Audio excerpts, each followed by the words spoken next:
조사가 파헤친다 정치권 이슈를 좀 살펴드리겠습니다. 한국정치학회 이사시죠. 조경근 교수, 부경대 정치외교학과 차재권 교수 스튜디오에 함께합니다. 어서 오십시오. 어서 오십시오. 안녕하십니까. 뭐 역시나 가장 따끈따끈한 뉴스는 김정은 위원장이 이제는 적국이다. 예, 거의 주적 표기를 헌법에 명시하는. 와, 이렇게 되면은 지금까지의 남북 관계 개선 노력들이 이제 모조리 좀 수포로 돌아가는 것 아닌가.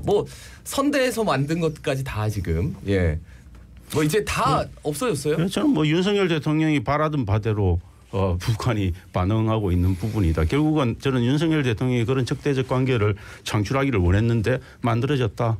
그렇게 봅니다. 이게 대단히 정말 우려스러운 거는 7.4 남북 공동성명 이후에 짜여졌던 남북관계 기본적인 판이 완전히 뒤집히는 상황이 된 거고, 일국가 이체제 형태로 가고 있었던 걸 완전히 다른 두 국가로 간다는 거는 이건 이해하기 정말 어려운 완전히 근본적인 변화고, 저는 좀 한 가지 또 걱정되는 거는 남북 관계에서 그동안 저희들이 북한이 우리 신경을 써왔고 일본이나 미국이나 다른 열강들이 우리 신경을 써왔지 않습니까? 우리를 통해서 뭔가를 북한을 설득해 보려고 했던 노력들을 했는데 아마 앞으로는 그런 것들이 전혀 없을 거다. 한반도에서 남한이 우리나라가 할 수 있는 역할들은 굉장히 축소되고 북한이 직접적으로 미국과 일본과 수교까지 해나가는 그런 형태로 해서 남한을 완전히 패싱해버리는 그런 걸 하겠다라고 지금 전제를 까는 거거든요. 그런 부분은 대단히 좀 우려스럽다 그렇게 봅니다. 화해 모드로 가느냐 갈등 모드로 가느냐 할 때에 누가 뭐래도 화해 모드로 갈 때 우발적인 사고든 또는 어떤 무력 충돌이 줄어드는 게 확실하거든요. 근데 그런 점에서 볼 때는 굉장히 안타까운 게 사실이고요. 또 하나 이제 전문가들이 지적하는 부분은 북한도 내부적으로 민생이나 여러 가지 어려움이 많기 때문에 외부적인 위기 조성을 통해서 그런 걸 답하려고 한다라고 하는 그런 주장이 있습니다. 그런 것도 완전히 부인할 수 없는 부분이지만은 기본적으로 한미일 이제 안보 동맹을 강화하면서 하는 것들이 분명히 북한이 강경 노선으로 나오게 한 그런 근저가 되는 원인이 되었다는 사실이죠. 예. 설마 전쟁 나겠나 하지만 지금 너무 무서워가지고. 설마 전쟁 날 수 있다라고 많은 전문가들이 자꾸 이야기를 하고 있는 거고. 이런 것들이 사실 총선을 앞둔 윤석열 정부 입장에서 정부 여당 입장에서는 나쁜 건 아니라고 봐요. 이런 종류의 위기감이라고 하는 것들이 그러니까 여러 가지 결국은 국민들의 보수 의식을 좀 더 불러일으킬 가능성이 있다라고 보기 때문에 아마 정부 여당은 저는 한편에서는 옅은 미소를 짓고 있지 않을까 생각을 하지만 일반 국민들의 관점 그리고 지금 가라앉고 있는 엄청나게 위기에 있는 우리 경제의 입장에서는 저는 굉장히 코리아 디스카운트가 될 수밖에 없고 이런 문제들을 어떻게 할 건지에 대한 고민이 저는 필요하다 그렇게 봅니다. 그러니까 이제 북한 같은 경우에 외부적인 어떤 돌파구가 있어야 되기 때문에 그런 부분에서는 약간의 그런 무력 어떤 충돌 같은 것들이 저는 이게 북한의 문제만은 아니라고 봅니다. 북한은 결국 윤석열 대통령이 남북 관계에서 보여줬던 명백한 적대적인 제스처에 대한 저는 응답을 한 결과라고 봅니다. 근데 대륙간 탄도미사일 실험도 하고 그렇죠. 그런 인공위성도 써 옛날에는 안 했습니다. 이런 적대적인 그걸 하는데 문재인 정권 때 그다음 그 이전에 박근혜 정부 이명박 정부 때 안 했습니까? 동일하게 하지 않았어요. 제 말씀은 뭐냐면 국민들이 어떻게 판단하느냐는 국민들의 몫이긴 한데 그게 이제 선거에는 어떻게 영향을 미칠지에 대해서는 두 분이 어떻게 저는 조금 그래도 국민들의 어떤 불안감 같은 것들이 보수 정권에 조금 유리한 방향으로 조금 작동할 가능성은 있다. 옛날에 저희들이 총풍이나 이런 것들을 통해서도 확인하지 않았습니까? 그런데 그때보다는 제가 볼 때는 영향을 좀 덜할 거다. 그래서 정권 심판론을 완전히 뒤덮을 정도로 그런 강력한 임팩트는 저는 없을 거라고 보는데 만약에 여기서 더 나가서 윤석열 대통령이 굉장히 강대강 대치로 더 나가가지고 실질적인 군사 도발이 일어나고 이런 상황까지 가면 그건 알 수 없는 거죠. 그러니까 저는 몇 개월 전에 몇 달 전에 조금 놀랬던 게 외국의 전문가들 같은 경우에 무력 충돌의 가능성은 대만 해협을 들었지 한반도를 들은 경우는 거의 없었습니다. 그렇죠. 그런데 몇 달 전 경우에는 한반도도 무력 충돌 가능성이 있다라고 외부 전문가가 이야기를 했는데 그런 부분이 우리가 유의할 필요가 있고요. 또 한 가지는 아마 핵실험의 가능성은 굉장히 높아졌다. 핵 능력을 고도화할 필요가 있는데 그건 실험을 통해서 이루어지는 거기 때문에 그동안은 그 부분을 자제를 해왔는데 핵실험의 가능성은 굉장히 있다라고 봅니다. 알겠습니다.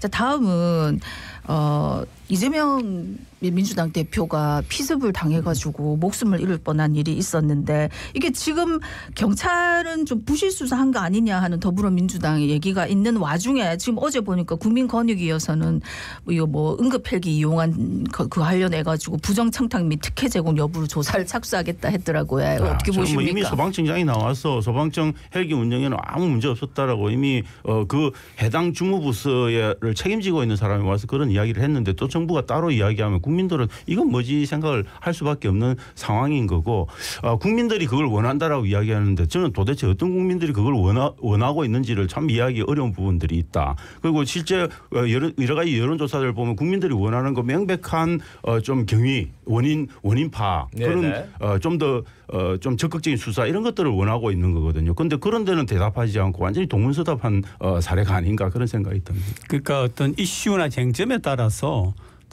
어떤 그 얘기나 해석이나 판단이 달라야 되는데 사실 이런 잣대 그러니까 왜 그럼 모든 국민들이 그렇게 이용할 수 있느냐라고 하는 그런 잣대의 경우에는 조금 다르다고 생각하는 게 야당의 대표는 대한민국 권력 순위가 7위입니다. 그러니까 그런 부분에 대해서는 전혀 언급이 없고 다시 말하면은 해놓고 보니까 뭐 예를 들면 그렇게 뭐 굉장히 심각한 중상은 아니었다 일지는 몰라도 그 당시에는 굉장히 위급할 수가 있는 부분이거든요. 그리고 대한민국의 권력 순위가 7위다라고 하는 거는 그런 부분은 가만히 될 수 있는 부분인데 이제 그런 것들이 전혀 없이 한쪽으로 몰아가는 그런 부분이 분명히 있죠.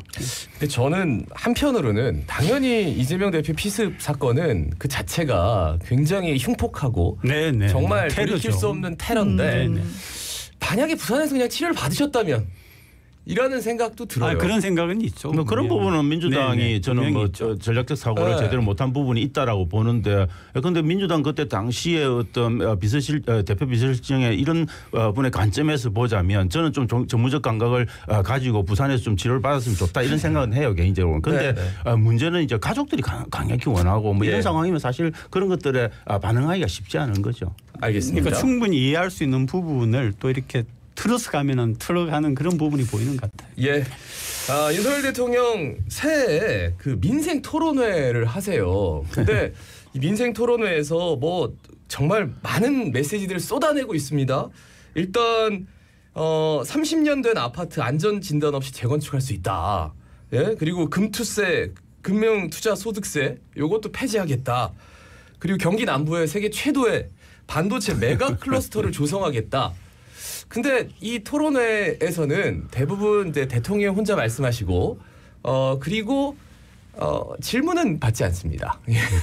저는 정작 대통령이 해야 되는 신년 연설은 완전히 정말 역사에 아예 제껴버리시고 지금 이런 방식으로 국민과 직접 만나는 제스처를 하시는 거에 도저히 이해가 안 온다. 정말 대통령이 대통령답게 해야 될 일은 하고 이런 걸 하시라 그렇게 말씀을 좀 드리고 싶은 부분이 있고 저는 지금 총선을 앞두고 그냥 다 꺼내놓는 거예요. 다 꺼내놓고 저는 지금 현재 여러 가지 경제 위기가 있고 그런 경제 위기가 총선에 미칠 영향들이 너무도 눈에 명백하게 보이고 있기 때문에 그런 것들을 덮기 위해서 저는 나라 국간을 다 풀고 있다.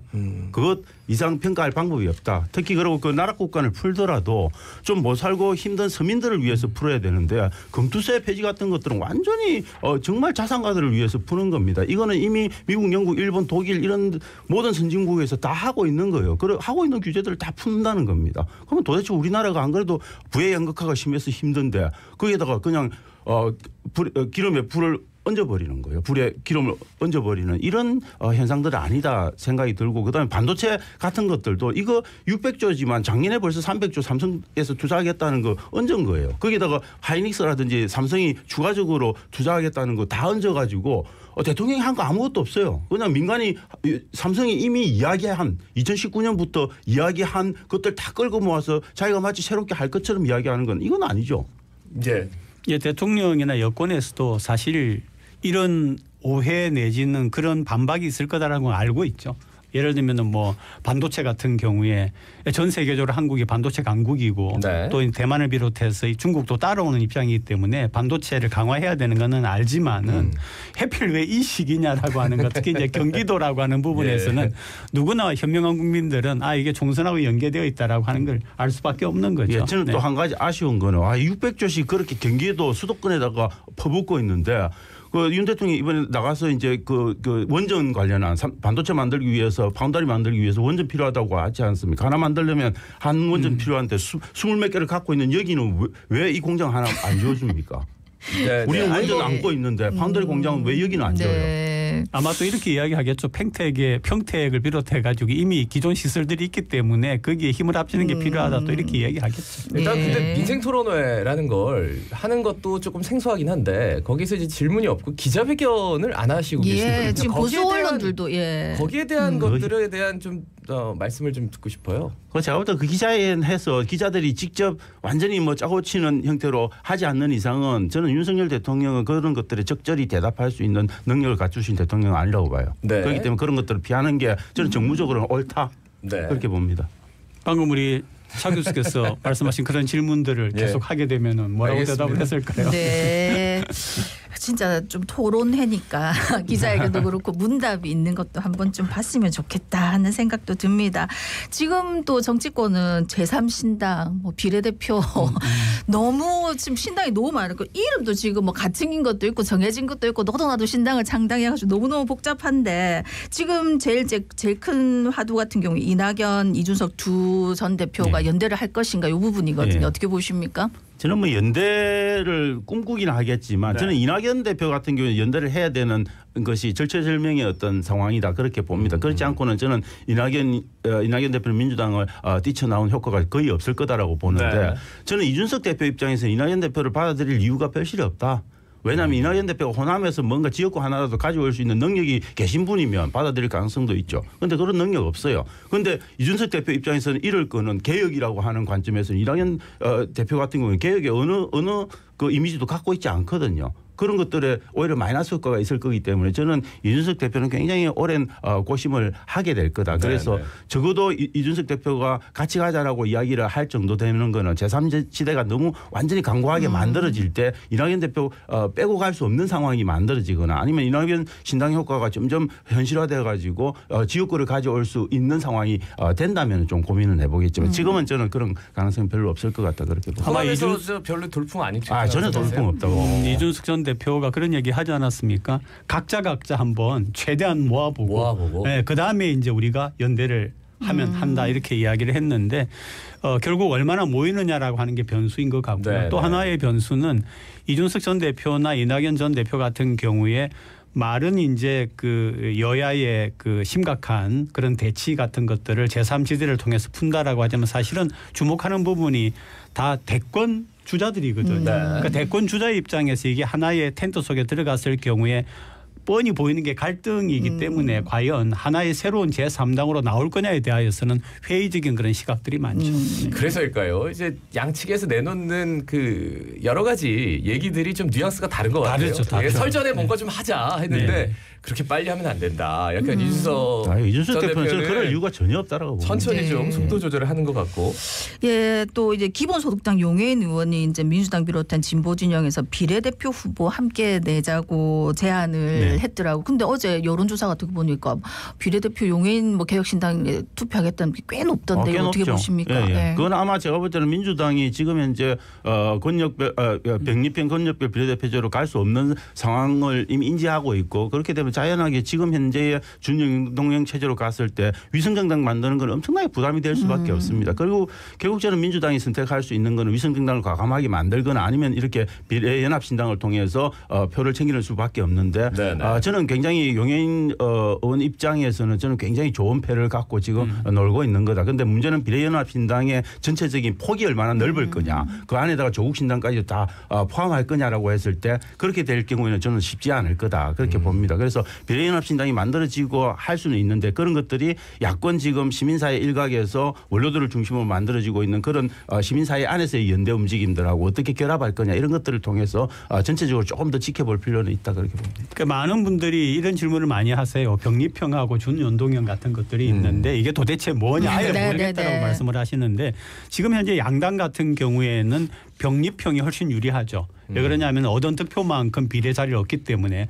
준연동형은 그게 아니라 또 다른 계산이 있기 때문에 불리하기 때문에 현재 같은 경우 현재는 준연동형으로 가고 있는데 그거를 지속하려고 하니까 비례의 의석이 줄어들 수밖에 없고 그렇다고 병립형으로 가자고 하니까 가기가 좀 그렇고 하기 때문에 지금 같은 그런 논의가 나오는 것 같습니다. 예. 근데 병립형 국민의힘에서는 원하는 것 같고 그 뭐 민주당 쪽에서도 병립형으로 가지 않을까요? 저 원하지만은 그렇게 하면은 굉장히 좀 쉽지가 않아요. 명분이 없다. 네. 아니 민주당 입장에서는 가장 많은 의석을 차지할 수 있는 건 병립형이 명확하게 맞습니다. 그거는 정치적 계산에 의해서 네. 가면 맞는 건데 그렇게 갔을 경우에 민주당 안에서 일어날 여러 가지 어떤 반대의 목소리들 그다음에 민주당은 또 범진보 진영과 함께 갈 수밖에 없는 입장이 있지 않습니까? 그랬을 때 민주당이 이런 것들을 계산을 해야 되기 때문에 저는 이재명 대표의 고민이 깊을 수밖에 없는데 처음에는 병립형 쪽으로 기울었다가 지금은 조금 어느 정도 준연동형 상태를 유지하면서 다른 어떤 방법을 모색해 보는 것까지도 고민하고 있지 않으실까 그렇게 그러니까 준연동형으로 가면 국민의힘에서는 위성정당 만들겠다 바로 얘기를 했잖아요. 그분들이 당연히 만든다고 이미 선언을 했는데 민주당 입장에서 만들어야 저는 한 석이라도 더 챙깁니다. 왜냐하면 준연동형 그렇죠. 상태에서 비례연합정당으로 갈 경우에는 저는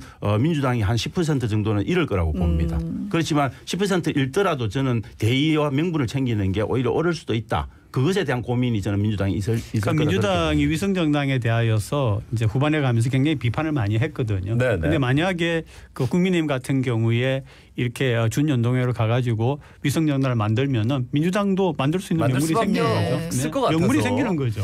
네. 명분을 만들 수 있다. 네, 네, 알겠습니다. 한동훈 비대위원장 요즘 굉장히 바쁩니다. 예. 그리고 개인 지지율이 좀 당 지지율로 흡수되고 있다. 조금 국민의힘 당 지지율이 좀 높아지고 있다. 저는 그거는 전혀 아닌 것 같은데. 예. 저는 지금 아니다? 예컨대 저는 당 지지율은 원래 뭡니까 이 여론조사라고 하는 게 요동을 치지 않습니까? 네네. 그거는 뭐 빠졌다가 붙었다가 할 수 있는 건데 저는 핵심적으로 한동훈 효과가 여당인 국민의힘에 영향을 미치고 앞으로 총선에 영향을 미칠 가능성은 봐야 되는 거는 저는 국정운영 평가에 대한 부분들이 얼마만큼 조금 더 긍정적으로 돌아서느냐. 윤석열 대통령 지지율과 그다음에 무엇보다 중요한 거는 이 선거를 보는 국민들의 프레임이 바뀌었냐. 이게 굉장히 중요합니다. 그런데 여전히 더 튼튼해지고 있는 거죠. 정부 여당에 대한 심판론은 오히려 더 튼튼해지고 있는 게 갤럽 조사나 리얼미터 조사 이런 데서 나타나고 있는 거죠. 그러면 한동훈 효과는 개인에 대한 효과고 이거는 보수 중심의 어떤 결집 효과의 다름 아닌 거고 중도와 무당층으로의 외연 확장은 지금 현재는 일어나고 있지 않다 그렇게 봐야 될 것 같습니다. 그런데 조금씩은 나아지고 있는 건 또 사실이고요. 네네. 왜 그러냐면 지금까지 보아왔던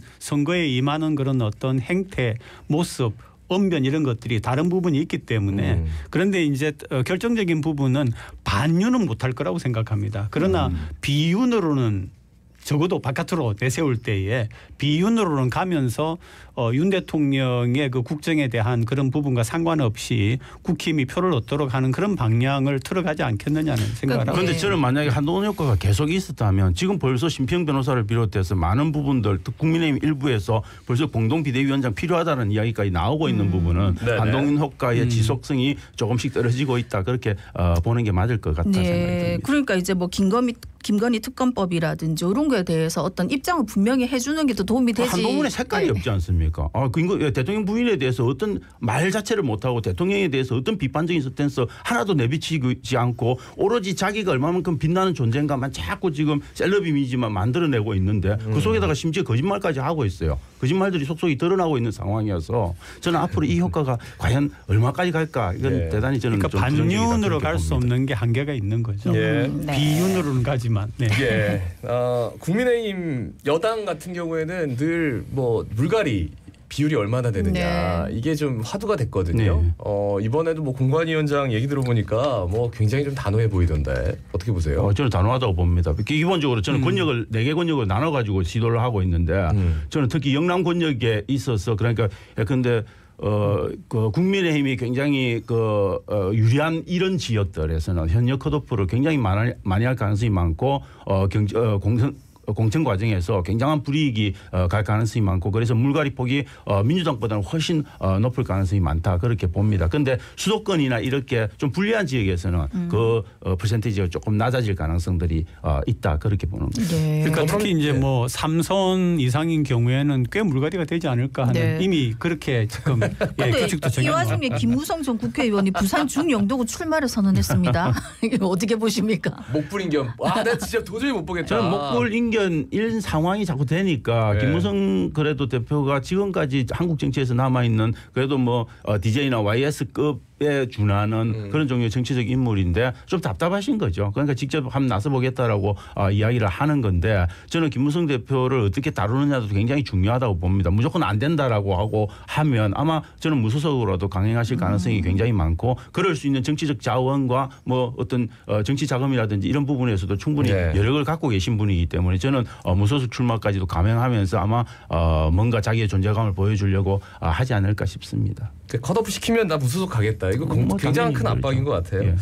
그 더불어민주당 같은 경우에는 저 강의원 더불어민주당 당대표 특보 4월 총선 출마 포기했고 또 현근택 민주연구원 부원장도 이제 4월 출마 포기했거든요. 예, 포기하셨죠.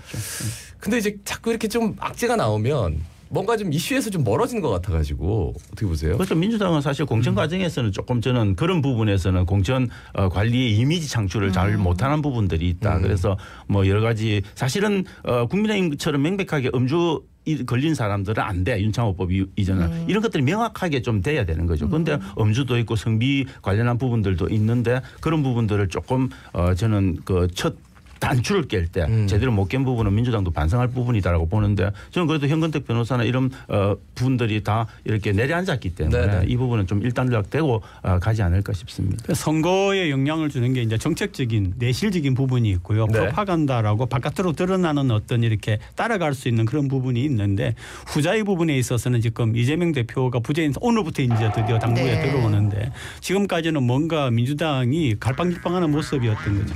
네. 자, 한국정치학회 이사시죠. 조경훈 교수, 부경대 정치외교과 차재권 교수 두 분 함께했습니다. 고맙습니다. 고맙습니다. 감사합니다. 자갈치 아줌의 18,327의 박성원이었습니다. 아나운서 김동현이었습니다. 오늘도 힘찬 하루 보내십시오. 고맙습니다. 고맙습니다.